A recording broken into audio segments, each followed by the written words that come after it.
बिस्मिल्लाहिर्रहमानिर्रहीम अस्सलाम वालेकुम। इजराइल ने ऐलान किया है कि उसने ईरान की न्यूक्लियर फैसिलिटीज को उड़ा दिया है। यानी इजराइल ने ऐलान किया है कि हमने ईरान के न्यूक्लियर प्रोग्राम में शामिल होने वाले कंपोनेंट्स को उड़ा दिया है और ये तस्वीर जारी की है और कहा है कि अब ईरान एटमी ताकत नहीं बन सकता। सबसे पहला सवाल ये है कि क्या ये हमला आज हुआ है, कल हुआ है, परसों हुआ है? क्या इजराइल ने कोई हमला कर दिया है?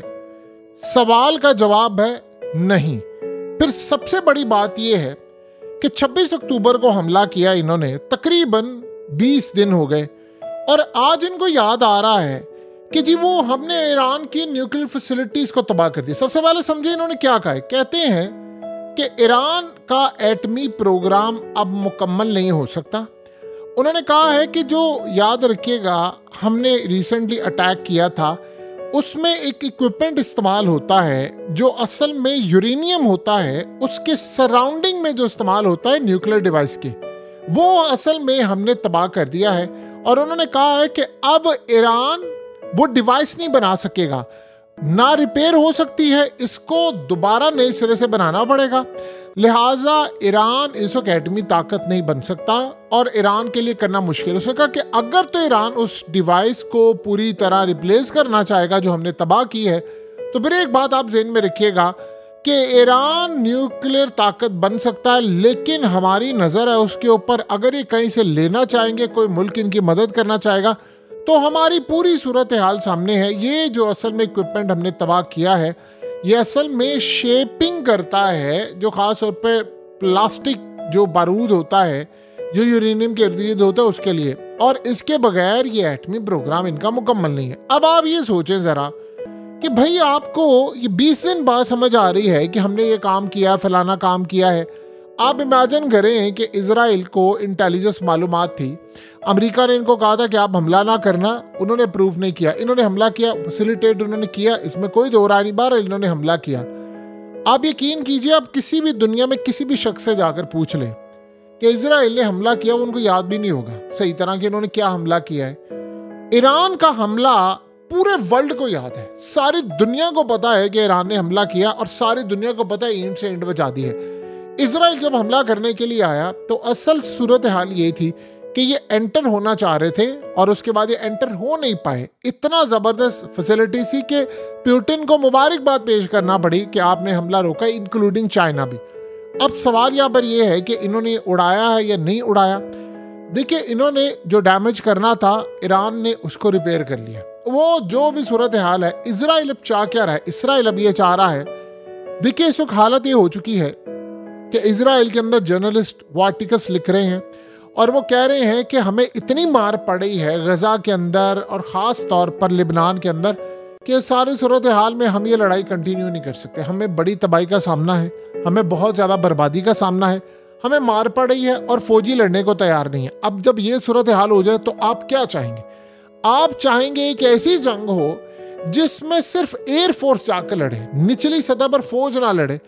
असल कहानी ये है कि इस वक्त ये उकसा रहे हैं ईरान की आवाम को, ईरान को उकसा रहे हैं और कह रहे हैं कि जी उनके ऊपर हम प्रेशर डालें ताकि वो हम पर हमला करे, आयतुल्लाह अली खामनेई जल्द अज जल्द हम पर हमला करे ताकि हमें जवाब मिले। अब आप ये सोचें, इजराइल ने हमला कर दिया, दोबारा तो उन्होंने हमला नहीं करना। आप एक बात बताइए, नेतन्याहू आया था, उसने आकर ये कहा कि ईरान का जो एटमी प्रोग्राम है दुनिया के लिए बड़ा तबाहकुन है और हमने उसको ये एटमी प्रोग्राम बनने नहीं देना। भाई अगर आपने तबाह कर दिया है तो फिर आप क्यों कह रहे हैं अमेरिका को और दुनिया को कि हमने ये तबाह करना है और हमने जाकर उसकी न्यूक्लियर फैसिलिटीज़ को तबाह करना है, हमने वो इक्विपमेंट्स तबाह करने। पहले इन्होंने कहा, ज़रा सुनिए, इन्होंने पहले कहा कि हमने उनकी मिसाइल प्रोडक्शन तबाह कर दिया, इतना नुकसान पहुँचाया कि अब वो मज़ीद मिसाइल नहीं बना सकते। और हालत ये है कि जैसे ही उन्होंने काम किया, आप देखिए हिजबुल्लाह ने उन पर मिसाइलों की बरसात शुरू कर दी। इन्होंने कहा कि 20% मिसाइल रह गए हिजबुल्लाह के पास।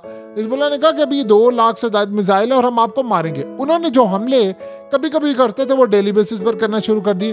ड्रोन्स किरिया बेस को जाकर हिट कर रहे हैं, मिसाइल जाकर किरिया बेस को हिट कर रहे हैं। उधर आप इमेजिन करें कि हौथियों ने, यानी यमन के हौथियों ने भी ये काम शुरू कर दिया कि यमन ने भी हमले शुरू कर दिए और उन्होंने अमेरिका की फैसिलिटीज़ को बाद में कभी ज़िंदगी में उनको मौका मिलेगा वो नुकसान पहुंचाएंगे जब वो इस लेवल पर हो जाएंगे।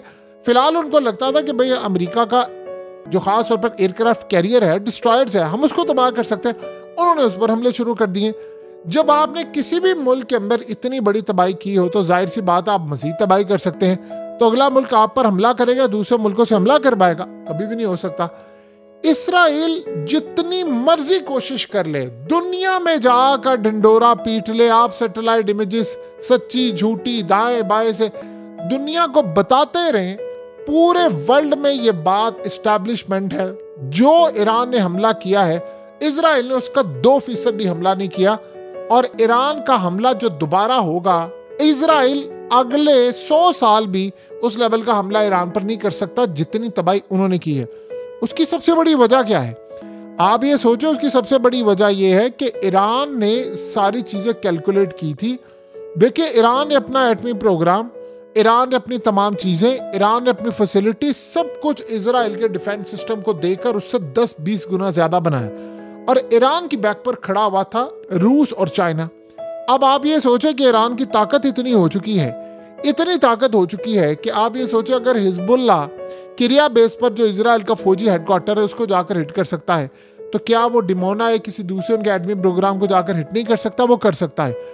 इजराइल को ये बात अच्छी तरह पता है कि हमें हाथ धोना पड़ सकता है। देखिए, अगर तो वाकई इन्होंने तबाह कर दिया उनका एटमी प्रोग्राम, तो इजराइल को परेशानी क्या है? ये कह रहे थे ना प्रीएम्प्टिव स्ट्राइक करना है हमने, पहले एक और हमला कर देंगे कि ईरान हम पर हमला, तो भाई जाकर कर देना। आपसे हिजबुल्लाह संभल नहीं रही, आपसे हमास नहीं संभल रही। उन्होंने आपके एक एक दिन में 3-3 टैंक्स तबाह किए हैं। ये 2 दिन पहले की बात है। टैंक्स भी तबाह किए हैं इन्होंने, उनके बुलडोजर तबाह किए, एयर जो ट्रुप्स कैरियर होता है वो भी तबाह किया है। फौजी तबाह हो रहे हैं, 15-20 एक दिन में फौजी मारे जा रहे हैं मुख्तलिफ जगहों पर, लिबनान में, इसी तरह गजा के अंदर। और दूसरों को छोड़िए, इजराइल के जर्नलिस्ट उठकर ये दुनिया को बता रहे हैं कि यार हमारे पास तबाही के अलावा कुछ भी नहीं है। फौजी कह रहे हैं कि हम अपने जो पखाने हैं वो पूरे एक साल से शॉपरों में कर रहे हैं और इस सूरत हाल में हमें घर जाने की इजाज़त नहीं है ना। हम वहाँ पर जाकर हमारे घर वालों को कहा, जब ये जंग के दौरान ये मामला था कुछ दिन रेस्ट करने के लिए, आपने उनसे बात नहीं करनी।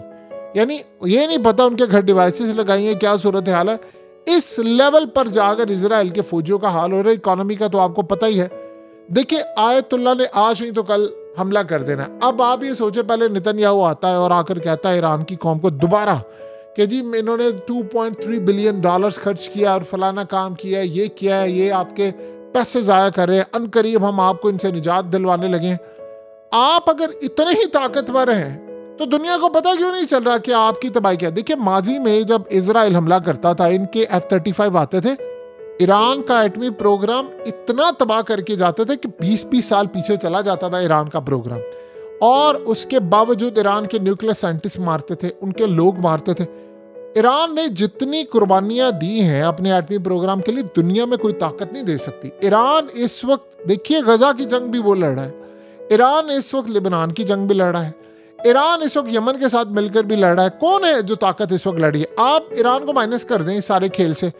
आप बता दें अगले दिन इसराइल ये फतह कर लेगा शाम के नहीं, लिबनान फतह करेगा कि नहीं, ये तो आप ज़हन में रखिएगा। ये 10-20 ममालिक फतह कर चुका होता है इस वक्त तक इसराइल।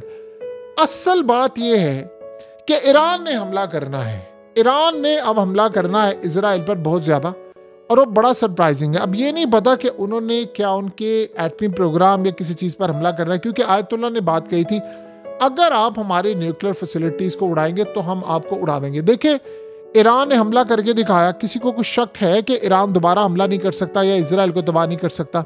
किसी को भी कोई शक नहीं है। तो लिहाजा इस सूरत हाल में अगर इन्होंने इनके मिसाइल प्रोडक्शन या न्यूक्लियर फैसिलिटीज़ या कोई और चीज़ तबाह की होती, तो आप बताइए क्या आपको 20 दिन बाद दुनिया को बताना पड़ता हो जी हमने हमला किया था, फलाना किया था?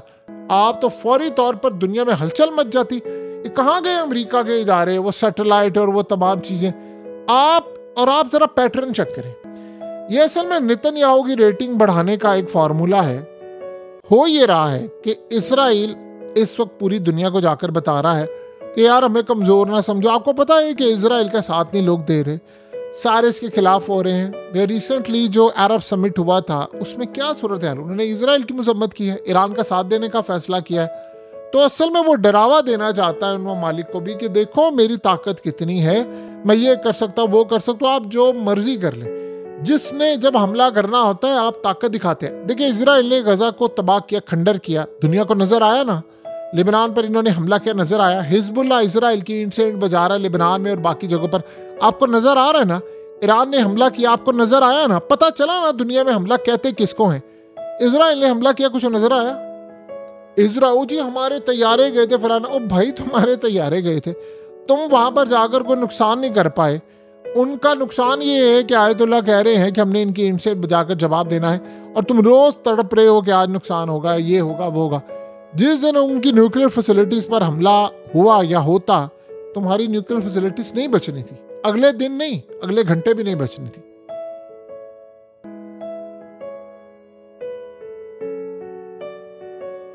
हकीकत टीवी को सब्सक्राइब करना मत भूलें, वीडियो को लाइक करें, शेयर करें और कमेंट सेक्शन में अपनी राय का इजहार जरूर करें।